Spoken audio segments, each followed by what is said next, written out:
Dry skin, oily skin, sensitive skin, combination skin. എനിക്ക് തലവേദന എടുത്തിട്ട് ഇതിലേതാണ് എൻ്റെ സ്കിൻ? അപ്പോൾ സ്കിന്നൊന്നും കണ്ടുപിടിക്കാൻ അറിയില്ല. സ്വന്തമായിട്ട് സ്കിൻ കണ്ടുപിടിക്കണമെങ്കിൽ ഒരു ട്രിക്ക് ഉണ്ട്, ഞാൻ പറഞ്ഞുതരാം. ആദ്യം നമ്മുടെ സ്കിന്ന് നമ്മൾ നന്നായിട്ട് ക്ലെൻസ് ചെയ്യുക. ക്ലെൻസിങ് മീൻസ് മനസ്സിലായി കാണുമല്ലോ അല്ലേ? ഇല്ല, ഫേസ് വാഷ് ചെയ്യുക. ഫേസ് വാഷ് ചെയ്തിട്ട് ജസ്റ്റ് ഡാബ് ചെയ്യുക. ടവലോ ടിഷ്യൂവോ എന്തെങ്കിലും വെച്ച് ഡാബ് ചെയ്ത് വെക്കുക.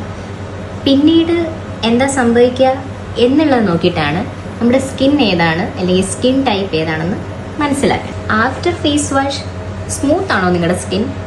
അപ്പോൾ നിങ്ങളുടെ സ്കിൻ നോർമൽ സ്കിന്നാണ്. ആഫ്റ്റർ ഫേസ് വാഷിന് ശേഷം നിങ്ങളുടെ സ്കിന്നിൽ കുറച്ച് ഓയിൽ പ്രൊഡ്യൂസ് ചെയ്യാറുണ്ടോ? ലൈക്ക് എ സെബം, എങ്കിൽ നിങ്ങളുടെ സ്കിൻ ഓയിലിയാണ്. ആഫ്റ്റർ ഫേസ് വാഷിന് ശേഷം നിങ്ങളുടെ സ്കിൻ കുറച്ച് ടൈറ്റ് ആവുന്നതായിട്ട് ഫീൽ ചെയ്യാറുണ്ടോ? ഒന്ന് വലിഞ്ഞു പൊട്ടുന്ന രീതിയിൽ, അല്ലെങ്കിൽ കുറച്ചുകൂടി ഡ്രൈ ഒക്കെ ആയിട്ട്, എങ്കിൽ നിങ്ങളുടെ സ്കിൻ ഡ്രൈ സ്കിൻ ആണ്. After face washing something like itching, അല്ലെങ്കിൽ എന്തെങ്കിലും ഇറിറ്റേഷൻസ്, അല്ലെങ്കിൽ പെട്ടെന്ന് ഉണ്ടാവുന്ന ബ്രേക്ക്ഔട്ട്സോ കാര്യങ്ങളോ അങ്ങനെ വല്ലതും ഫീൽ ചെയ്യുന്നുണ്ടോ? എങ്കിൽ നിങ്ങളുടെ സ്കിൻ വളരെ സെൻസിറ്റീവ് ആണ്.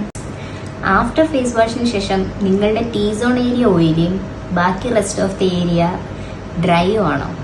ടീ സോൺ അറിയാലോ അല്ലേ ഏത് ഏരിയ ആണെന്ന്? This is the T zone.